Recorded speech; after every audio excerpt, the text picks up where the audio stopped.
Hey guys, back. It's 6:30 now, so chicken's all cooked. Baked potatoes are cooked. Takes a little while to let them cool down. I don't like putting stuff in Tupperware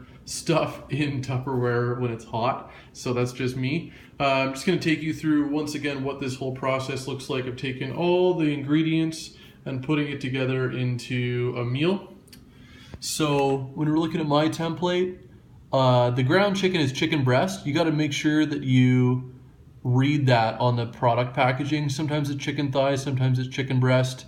I know that this is chicken breast that I bought. I've got chicken breast, I've got potatoes, and I've got olive oil in my salad dressing.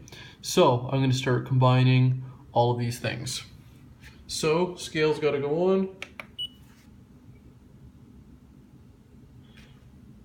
And I want to put in my green salad. Sorry about the video, guys. It's really hard to do this with one hand. You could try it sometime if you don't believe me. So I've got my handful of greens in there. I'm going to cancel that off. So you can see that went down to 0 because all these greens, this is chard, broccoli, a little bit of kale in there. That's all included in my free vegetables. I'm not gonna weigh those amounts. Not limited to just what's on here. So cucumber would be something that would be on there. Green pepper, red pepper, yellow pepper. It's all good. Basically, if it's green or if it's colorful, you're pretty much unlimited with it. Eggplant, I don't think I put that on there. Same idea. There's a ton of vegetables that fall onto that list. As far as chicken goes, I want 107 grams of chicken breast. So, let's see if I can do this. Whoop. Again, without looking. Where are we at? 50 grams.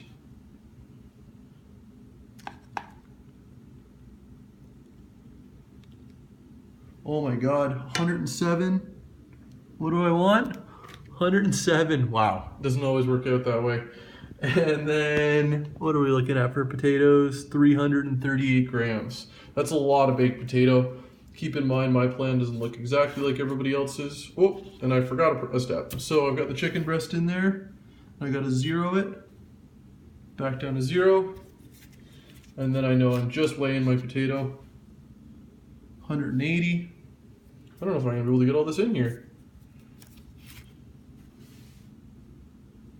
301, what do I need? 330? I eat a lot of carbs, people.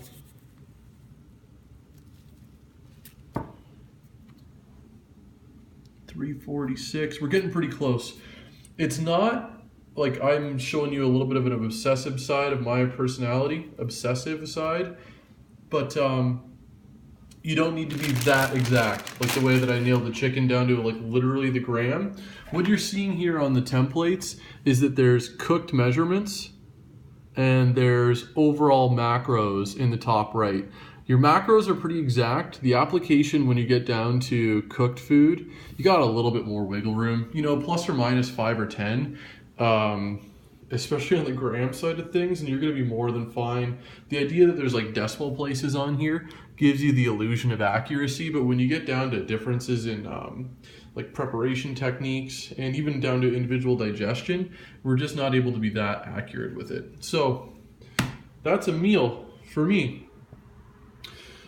Just to be clear on it, all the measurements on here are per meal. So I've got 4 meals a day. And this is telling me every single meal I need to have items in those quantities 4 times. So I've got to do that 3 more times and then I'm prepared to go for tomorrow. Oh, I'm not following my own program very well here. That's not true. I got to add in some fats. So I've got olive oil. It's telling me 10 grams of olive oil will be a serving. This is a light dressing. So I actually don't really recommend you go down that road, but for me, I'm very, very low fat. So I need to double that in order to get the proper amount for olive oil, because this is like using a light olive oil. So I'm gonna go for 20 grams.